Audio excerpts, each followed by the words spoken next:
Welcome to study physics.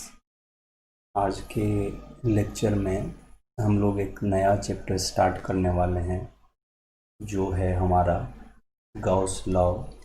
So Gauss's law को आज हम लोग स्टार्ट करेंगे और according to our H C. Verma book ये हमारा चैप्टर नंबर 30 होगा। तो ये जैसे ही ख़त्म होगा या फिर ये इन बिटवीन में भी हम लोग इसका न्यूमेरिकल स्टार्ट कर सकते हैं।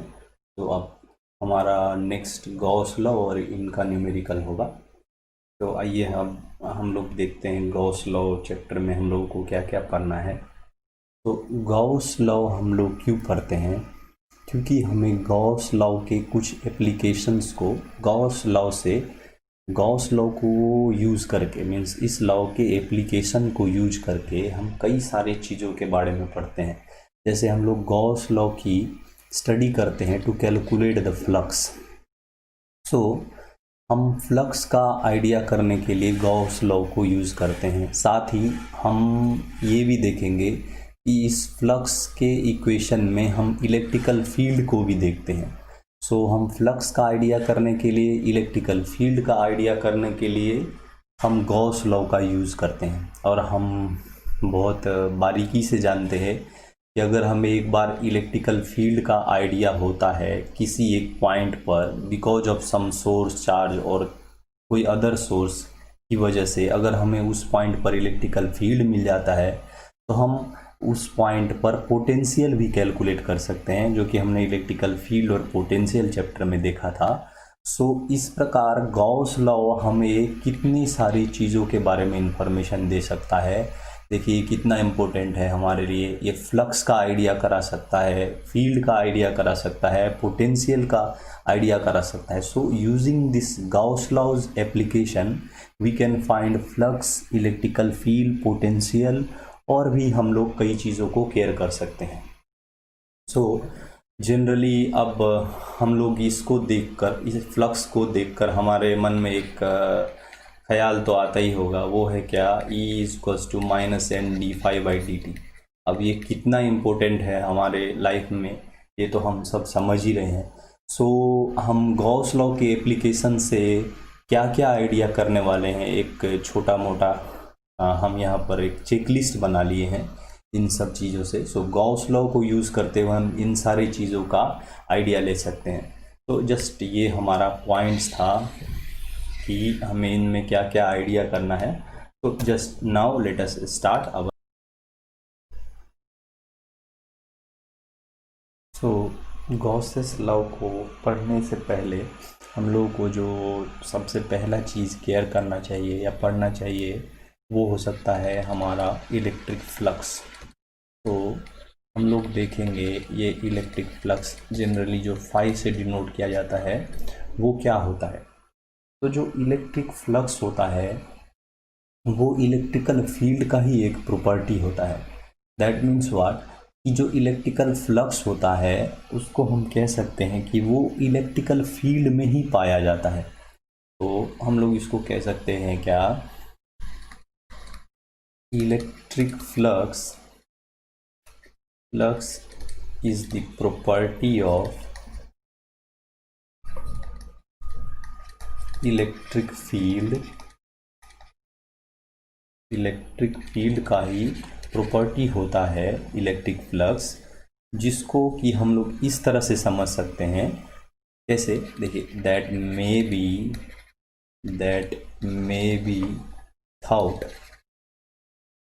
may be thought or understood, so thought of as the number of electric lines of forces, number of electric lines of forces। इसको किस तरह से समझा जा सकता है इलेक्ट्रिकल फ्लक्स को, कि वो एक number of electrical lines of forces है जो कि पास होता है किसी given surface. The number of electric lines of forces passes through an area, किसी एरिया से जो पास हो रहा है। अगर देखिए हम लोग इसको थोड़ा सा पिक्चर में अगर देखने का ट्राई करेंगे तो हमने देखा है कि जो हमारा इलेक्ट्रिकल फील्ड होता है वो किसकी वजह से होता है। सो इस इलेक्ट्रिकल फील्ड जो है वो चार्जेस की वजह से होता है। सपोज मीन्स हम लोग ये कह सकते हैं कि जो इलेक्ट्रिकल फील्ड का सोर्स है वो क्या है, चार्ज। तो इफ सपोज हमारे पास एक पॉजिटिव चार्ज है, तो हमने इलेक्ट्रिकल फील्ड और पोटेंशियल चैप्टर में देखा था, जो इसकी वजह से इलेक्ट्रिकल फील्ड होगा वो रेडियली आउटवर्ड होता है। यही अगर नेगेटिव चार्ज होता है तो ये रेडियली इनवर्ड्स होते हैं, मीन्स उस चार्ज की तरफ ही आ रहा होता है। तो अब इसी दो चार्ज को अगर हम जब पास में रखते हैं तो हम कहते हैं कि इन दोनों के बीच इलेक्ट्रिकल लाइंस ऑफ फोर्सेस जो है वो इस तरह से काम कर रहा होता है। या आपने कभी डाइपोल में भी देखा होगा कि इस तरह से ड्राइंग किया होता है, तो उसमें ये ड्राइंग में ये लाइंस क्या होता है, सो ये लाइंस जो है वो इलेक्ट्रिकल लाइंस ऑफ फोर्सेस है।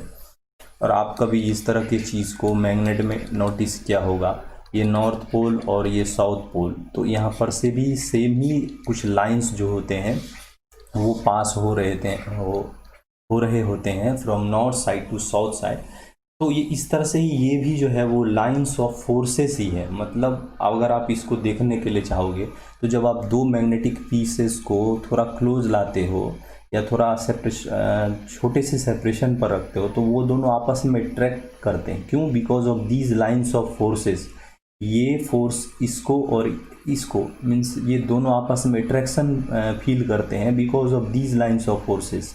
सो यहाँ पर इसी लाइंस ऑफ फोर्सेस को जो कहा गया है वो क्या कहा गया है कि इलेक्ट्रिकल फ्लक्स। हमने यहाँ पर ये देखा कि इलेक्ट्रिकल फ्लक्स जो होता है वो इलेक्ट्रिकल फील्ड का ही प्रॉपर्टी होता है, और उसको हम किस तरह समझ सकते हैं कि वो इलेक्ट्रिक लाइंस ऑफ फोर्सेस है पासिंग थ्रू ए सरफेस। अब सपोज हमने यहाँ पर अगर कोई सरफेस बना लिया, सपोज हमने यहाँ पर एक क्यूब बना लिया, तो क्यूब के एक फेस से होकर के सपोज ये वाला लाइंस ऑफ फोर्सेस पास कर रहा होगा, तो हम वहाँ पर कैलकुलेट कर सकते हैं कि इलेक्ट्रिकल फ्लक्स क्या होगा। तो वो जस्ट इतना होगा कि कितने नंबर लाइंस ऑफ फोर्सेस जो है वो वहाँ से पास हो रहा है। तो इस प्रकार हम जो है वो इलेक्ट्रिकल फ्लक्स का आइडिया कर लेते हैं। तो जो इलेक्ट्रिकल फ्लक्स होता है वो जस्ट एक number of lines of forces है passing through a taken surface, और हमने जिस सरफेस को लिया है उस सरफेस से कितने number of electrical field lines pass हो रहे हैं उसको ही हम लोग कंसीडर करते हैं इलेक्ट्रिकल फ्लक्स की तरह। अब देखिए इसको हम लोग कैसे और भी लिख सकते हैं मैथमेटिकल टर्म्स में या और भी सेंटेंस में। तो हम लोग उसको क्या कहते हैं, suppose if with a surface the electric field जिसको कि सपोज हमने E से इस तरह डिनोट किया, E वेक्टर से। अब हमारा जो विथ ए सरफेस हमारा इलेक्ट्रिकल फील्ड है वो कुछ एंगल बना रहा है, तो हम लोग इसको इस तरह से लिखते हैं कि makes an angle theta. Means उस सरफेस के साथ हमारा इलेक्ट्रिकल फील्ड एक एंगल बना रहा है थीटा विथ पॉजिटिव नॉर्मल किसका, तो उस सरफेस का पॉजिटिव नॉर्मल। तो इसको अगर हम लोग डायग्राम में देखेंगे तो किस तरह से हो सकता है कि सपोज हमारे पास ये कोई सरफेस है। अब इस सरफेस का जो पॉजिटिव नॉर्मल होगा वो किस डायरेक्शन में, इस डायरेक्शन में होगा। सो ये इसका पॉजिटिव नॉर्मल होगा। तो सपोज इसको हमने एन कैप से डिनोट किया। तो अब देखिए अगर हमारे पास एक इलेक्ट्रिकल फील्ड है जो इस टाइप से है, मीन्स इस डायरेक्शन में है, और ये हमारा इस नॉर्मल के साथ जो एंगल बना रहा है, इफ सपोज कि वो एंगल थीटा बना रहा है, तो हम लोग अगर यहाँ पर फ्लक्स कैलकुलेट करने के लिए ट्राई करेंगे थ्रू दिस सरफेस, तो हम लोग किस तरह से कर सकते हैं। तो हम लोग इसको कह सकते हैं क्या कि जो इस छोटे से सरफेस, सपोज ये सरफेस हमने डेल्टा एस लिया, तो इस छोटे से सरफेस से होकर के जो फ्लक्स पास होगा उसको हम डेल्टा पाई कह रहे हैं। तो वो किस प्रकार से होगा, तो वो ई वेक्टर, ये जो हमारा यहाँ पर ई वेक्टर है, ई वेक्टर का डॉट प्रोडक्ट जब हम लोग लेंगे इस सरफेस के साथ, मीन्स इस सरफेस का साथ जब हम लोग डॉट प्रोडक्ट लेंगे तो ई डॉट डी एस ये जो होगा ये हमारा ये भी एक वेक्टर ही है, मीन्स ये एरिया वेक्टर है। सो हम लोग इसको भी वेक्टर के टर्म्स में ही डिनोट करेंगे। तो अगर हम लोग इन दोनों का डॉट प्रोडक्ट लेंगे तो इस सरफेस से कितना फ्लक्स पास हो रहा होगा वो हम लोगों को मालूम हो जाएगा। तो इसको हम लोग क्या लिख सकते हैं कि इसको लिख सकते हैं ई डेल्टा एस, और अगर आप यहाँ पर चाहो तो ना भी लिख सकते हो, वो जस्ट यहाँ पर शो करने के लिए एक बार हो ही चुका है। सो हम यहाँ पर से ई एस कॉस थीटा के टर्म में यहाँ पर लिखेंगे। तो जो टोटल फ्लक्स इस सरफेस से होकर के जा रहा होगा वो मैग्नीट्यूड वाइज ये जो वैल्यू आएगा वो उतना रहेगा हमारा फ्लक्स उस छोटे से सरफेस से जो पास हो रहा होगा। तो हम लोग इस क्वांटिटी को दी क्वांटिटी तो ये जो क्वांटिटी है हमारा इसको ठीक से ही लिख लेते हैं। तो ये जो क्वांटिटी है quantity delta phi is equals to जो ये वाला वैल्यू हमारा आया है ई डॉट डेल्टा एस, ये जो है हम इसको कहते हैं is called the electric flux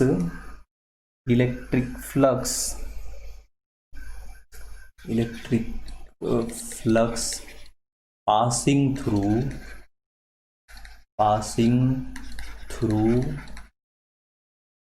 the chosen surface, सो इस सरफेस से जो इलेक्ट्रिक फ्लक्स पास हो रहा है वो किस क्वांटिटी से कैलकुलेट होगा, तो वो इस वाले क्वांटिटी से कैलकुलेट हो जाएगा। तो इस प्रकार हम लोग अब जो यहाँ पर देख रहे हैं कि यहाँ पर जो इलेक्ट्रिकल फ्लक्स हमारा बन रहा है वो किस प्रकार से, तो इलेक्ट्रिकल फील्ड और एरिया वेक्टर के डॉट प्रोडक्ट से, दैट मीन्स वो उसके बीच का एंगल के ऊपर डिपेंडेंट है।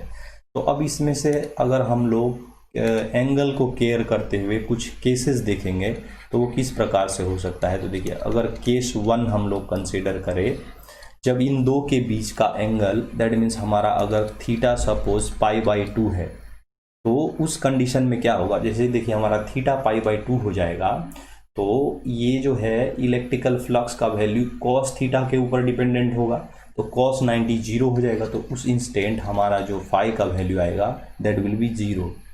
तो इस प्रकार अगर हमने देखा कि जब हमारा केस 1 में थीटा का वैल्यू 90 डिग्री हो रहा था तो electrical flux through that chosen surface जो है वो हमारा जीरो हो जा रहा था।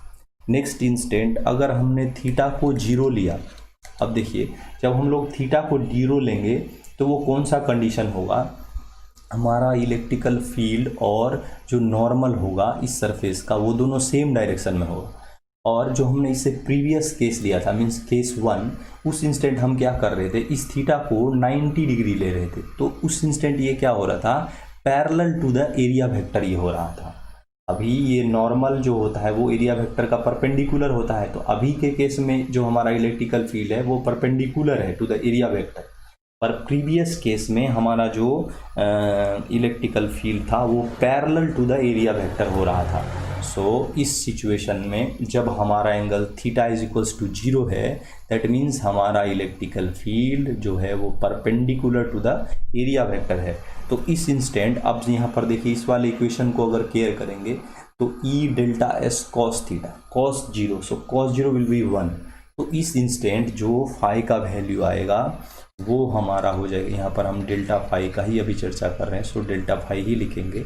अभी देखिए यहाँ पर भी जो डेल्टा फाई आ रहा है वो हमारा क्या हो रहा है, कॉस 0 1 हो जाने से ये ई डेल्टा एस आएगा हमारा।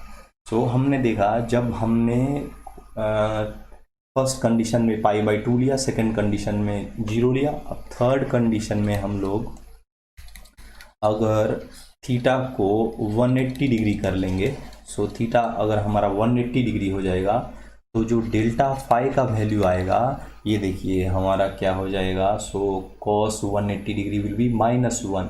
सो उस इंस्टेंट जो डेल्टा फाई का वैल्यू आएगा वो माइनस ई डेल्टा एस हो जाएगा। तो हमारे पास ये 3 डिफरेंट केसेस हो सकता है एट 3 डिफरेंट एंगल्स, जो हम लोग केयर कर सकते हैं इस प्रकार से। अब जो हमारा नेक्स्ट टर्म हो सकता है इसमें समझने के लिए वो क्या है कि देखिए, ये जो हमारा इलेक्ट्रिकल फ्लक्स अभी हमने देखा, ये जो इलेक्ट्रिक फ्लक्स डेल फाई हम लोग अभी यहाँ पर देख रहे हैं, ये क्या होता है, तो ये एक स्केलर क्वांटिटी होता है। देखिए जो फ्लक्स होता है, the flux is a scalar quantity. क्यों? क्योंकि ये स्केलर एडिशन को फॉलो करता है। इसको हम लोग और भी आगे चर्चा में देखेंगे। So flux is a scalar quantity. जो ये फ्लक्स होता है वो स्केलर क्वांटिटी होता है। तो अब अगर हमारे पास सपोज यहाँ पर हम जो देख रहे थे वो क्या कर रहे थे कि एरिया वेक्टर चूज कर रहे थे, और उससे हम लोग उस एरिया वेक्टर और जो वहाँ पर पॉसिबल इलेक्ट्रिकल फील्ड है तो उसके नॉर्मल और इलेक्ट्रिकल फील्ड के बीच के एंगल को केयर करके जब हमने देखा तो हमें फ्लक्स मिला। तो हमें यहाँ पर जो है सपोज एक ही सरफेस था तो उसकी वजह से इतना सा इलेक्ट्रिकल फ्लक्स बनेगा। अब सपोज हमारे पास नंबर ऑफ सरफेसेज हो, मीन्स 1 के अलावा कुछ और हो, 2, 3, 4, तो इस तरह से अगर होगा तो सपोज हमने एक कंडीशन लिया कि अगर इफ़ जो हमारा डेल्टा एस है वो एक नहीं है, एक से ज़्यादा है, means delta S1, S2, S3, S4 इस तरह से है। इफ़ द सरफेसेस है, इफ़ द सरफेस हैज़ 3, 4 और मेनी पार्ट्स, सो कंसीडर और if the surface has suppose 4 parts. So हम लोग यहाँ पर ले लेते हैं कि अगर हमारे पास 4 पार्ट्स होगा तो जैसे कि इसको हम लोग कह सकते हैं कि एक सपोज डेल्टा S1 है, दूसरा डेल्टा S2 है और एक डेल्टा S3 है, डेल्टा S4 है। इस तरह से अगर हमारे पास कोई सरफेस बन रहा होगा तो हम लोग क्या कह सकते हैं कि the total flux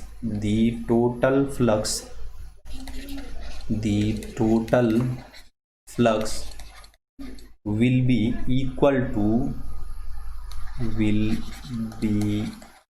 equal to the sum of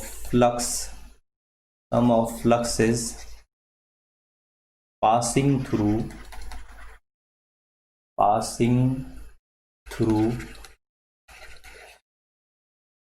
delta S1, delta S2, delta S3 and delta S4। अगर ये हमारे पास 4 सरफेस है तो हमको क्या करना पड़ेगा, इन चारों सरफेस से क्या फ्लक्स पास हो रहा है। हमने ये जस्ट एक एग्जांपल लिया, ये अगर 6 हो, 2 हो, 3 हो, कुछ भी हो, तो हमको उन सब के थ्रू जो है जो भी फ्लक्स बन रहा होगा उन सब को ऐड करने के, उन सब को सम करने के बाद जो रिजल्ट आएगा वो हमारा टोटल फ्लक्स का ही रिजल्ट होगा। तो अब हम लोग यहाँ पर इस चीज़ को केयर करते हुए थोड़ा सा अगर और आइडिया करने का ट्राई करेंगे तो क्या कर सकते हैं। तो यहाँ अगर हम लोग सपोज कंक्लूज़न करने का ट्राई करें, सो अगर हमने कंक्लूज़न लिखा, सो यहाँ पर जो हमारा कंक्लूज़न आ सकता है वो क्या हो सकता है, तो जब हमारे पास एक से ज़्यादा पार्ट हो रहा है तब हम उसको किस प्रकार करते हैं, ये हम जस्ट लिखते हैं। हमने आइडिया तो कर ही लिया है। So we calculate the flux to each part. हर एक पार्ट से क्या फ्लक्स का वैल्यू आएगा वो हम लोग सेपरेटली कैलकुलेट करेंगे। सो ईच पार्ट सेपरेटली, और उसके बाद जैसा हमने प्रीवियस पार्ट में देखा है कि उसको हम लोग ऐड करते हैं। So we calculate the flux through each part separately using the relation वो क्या था हमारा, delta phi is equals to E vector dot product with delta S vector. So हर पार्ट के लिए हमको ये सेपरेटली यूज करना है और उससे जो भी रिजल्ट आएगा उसको क्या करना है, and then add the flux through all parts। जो सारे पार्ट्स से हम लोगों को फ्लक्स का वैल्यू आया है उसको अगर हम लोग ऐड कर देंगे तो हम लोगों को टोटल फ्लक्स मिलेगा। दैट मीन्स हम यहाँ पर क्या कर रहे हैं, देखिए इस साइड में जितने सरफेसेस हैं उसमें से जो जो वैल्यू आ रहा है उस सबको हम लोग suppose E delta S1 plus ई डेल्टा S2 प्लस ई डेल्टा S3 इस तरह से कर रहे हैं। तो उसकी वजह से सपोज यहाँ पर phi1 आया होगा प्लस phi2 प्लस phi3 इस तरह से अगर आया होगा तो हम लोग क्या कर रहे हैं, जब छोटे पार्ट में हो जाता है तो ये समेशन इंटीग्रेशन में चेंज हो जाता है। तो इसी इक्वेशन को अगर केयर करेंगे तो ये वाला पार्ट हमारा क्या बन जाएगा, टोटल फ्लक्स बन जाएगा। सो इस तरह से हम लोग इसको टोटल फ्लक्स को लिख सकते हैं क्या, integral E vector dot product with area vector. अब ये जो इंटीग्रल होता है वो हमारा क्लोज्ड इंटीग्रल होता है। इस चीज़ को हम लोग और भी बारीकी से अभी सीखेंगे। एक क्लोज इंटीग्रल